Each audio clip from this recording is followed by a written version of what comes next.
Okay mga ka-SF, mga kaibon, dito tayo sa loft. Silip tayo sa mga ibon natin, yung kondisyon nila after natin magbakuna. Okay, silipin natin yung kondisyon nila, kung masama ba pakiramdam nila. Ngayon kung okay naman, visual, this time mamaya mag-expect tayo kung anong kondisyon ng body nila, kung saan tayo nag bakuna. So far mukhang okay naman sila, wala namang parang matamlay, kasi usually yun ang side effects ng vaccine, no? Pag nagbigay tayo ng gamot sa kanila. Okay, mukhang okay naman. So mamaya mga ka-SF, mga kaibon, silip tayo ng body nila kung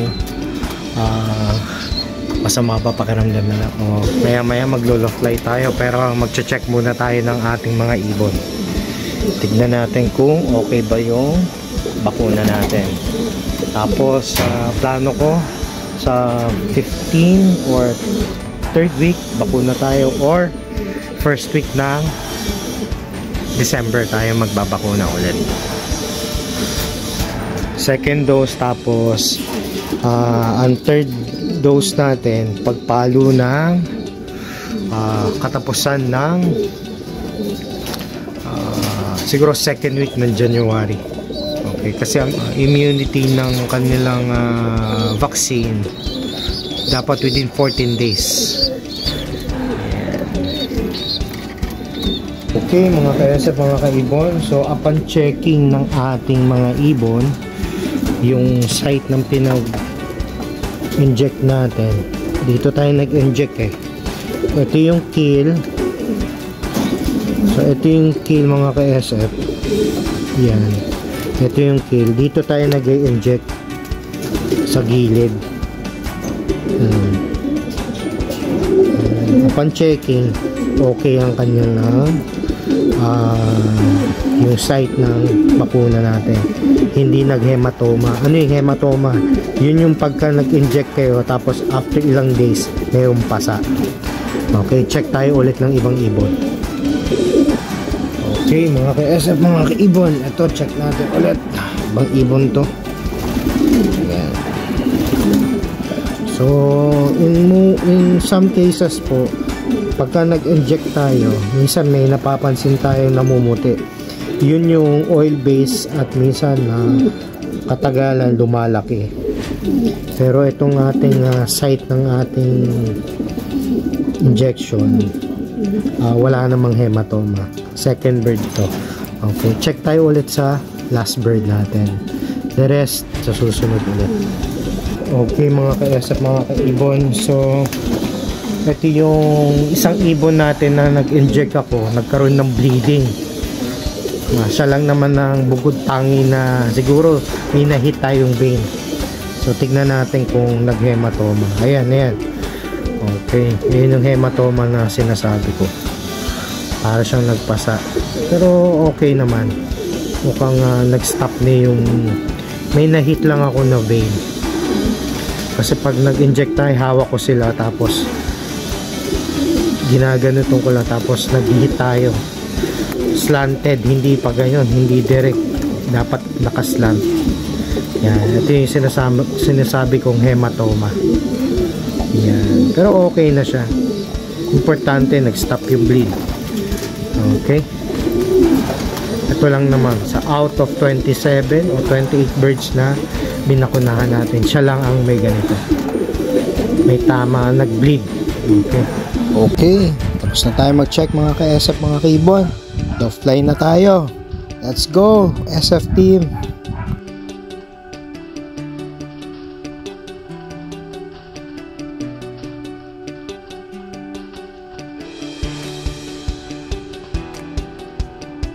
Okay mga ka-SF, mga kaibon, good morning. Ito, low fly tayo after 2 days nilang pahinga. Nagbakuna tayo. Obserbahan muna natin sila bago tayo nagpakawala ulit, nagpa-low fly. Kasi mahirap na pagka ang ibon may iniinda at masama ang pakiramdam, baka hindi natin mapansin. mas sumina ang resistensya nila. So far okay naman sila, maganda ang routing nila, tsaka ang pagaspas nila hindi nagbago. Yan. Okay, init na mga ka-SF mga kaibon. So paano mga ka-SF mga kaibon, magpapakain lang tayo ng stock bird hanggang sa habang lumilipad yung mga ibon natin. Okay, ayan sila oh.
Yun. Okay. Magandang ano nila, kondisyon mga ka-SF.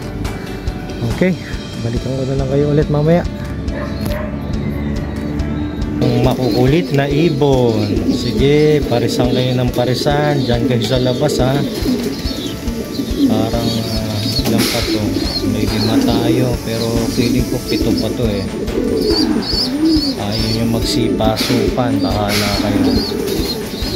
Tubig na lang ang kakainin yun itong umaga. Tigas ng ulo nyo ha. Sige. Okay, tapos na sila lumipad. Feeding time mga ka-SF, mga kaibon.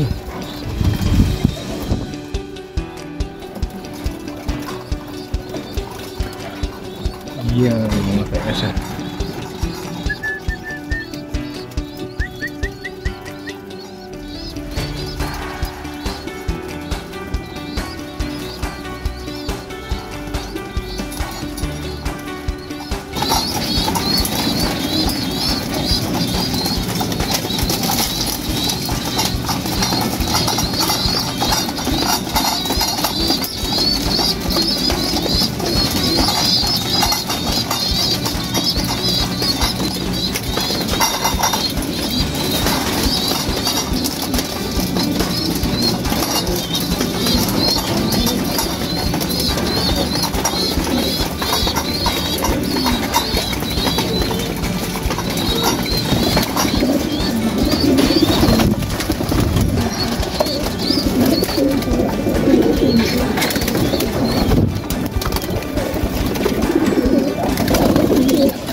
Okay mga ka-SF, mga kaibon, dito natin ilalagay yan, i-mount natin yan. Mamaya papakita ko sa inyo kung paano natin i-set up. Okay, ang purpose na ito, pagkagaling silang race, dito tayo magpapainom. Ayan dito, para hindi naman masyadong mataas. Okay, i-mount natin yan, pero pag hindi natin gagamitin, itataob natin yan pa ganyan. Okay, para safe yung ibon, hindi makakatuka ng dumi. Okay, tsaka sasanayin nila kasi ganyan din ang way kung paano kakain sila sa truck, tsaka para ma-adapt nila yung ganyang sistema. Okay, so yan lang ating mga simple tips dito sa ating loft mga ka-SF. Okay, okay mga ka-SF, mga kaibon, tapos na itong ating hanging waterer na nasa labas, para pag wala tayong painuman sa loob, dito natin sila sasanayan. Okay, so ito yung nilalagay natin. So medyo yung angle niya hindi tama sa 90 degrees. Binaba natin ng at least konting ano lang, siguro nasa 88, no? Para yung kainuman natin hindi mahulog, dapat nakasalo. Okay, ganyan lang. So again, no, 55 pesos. Ayaw mo pa, makapal sa DIY home. Baka naman DIY. Joke. Ayan. So sasanayin natin sila uminom sa ganito para pagdating ng mga nasa sa truck na sila, hindi sila mailang, tsaka alam na nila kung saan sila iinom. Okay, so yan lang mga kayasap, mga kaibigan. Pero pagka walang tubig o hindi natin sila sinasanay dito, babalik ta rin natin. Okay, pero lalagyan natin ng cover yan tsaka dito para hindi madumihan ng ibon. Okay,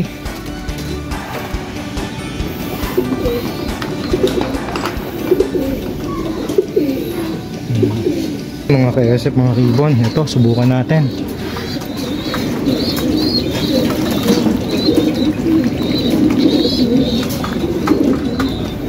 Ayan, para masanay sila pagka nagpapainom sa truck. Ganyan.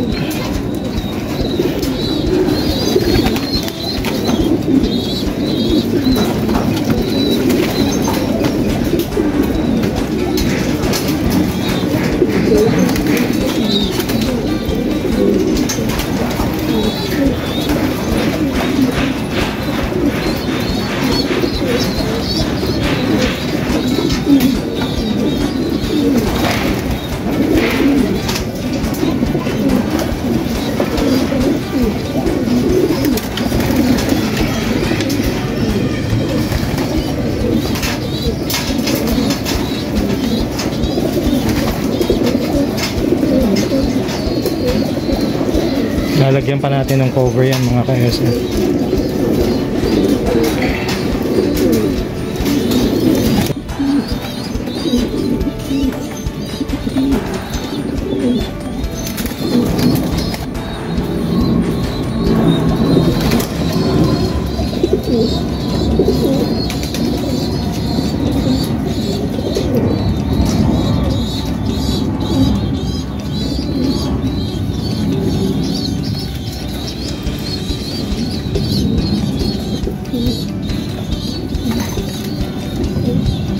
Okay, mga kayasap, mga kaibon, paligo tayo ng ibon. Natural lang, no? Sila lang on their own para masanay sila. Tapos na sila kumain, meron lang tayong 5 pirasong hindi nakakain. Okay, makukulit, so hindi sila kakain.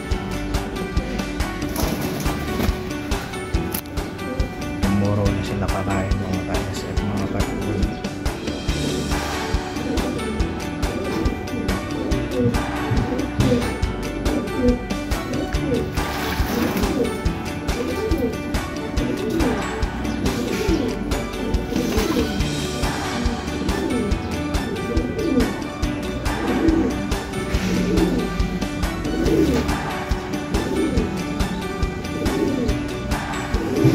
Next week, mga November 10, 9 or 10, magpapaligo tayo ulit ng Malatayon para pagdating ng training month, kumapit na yung solution natin at hindi na sila gaano stress yung kung merong mga hanip or quota na nakadikit sa kanila.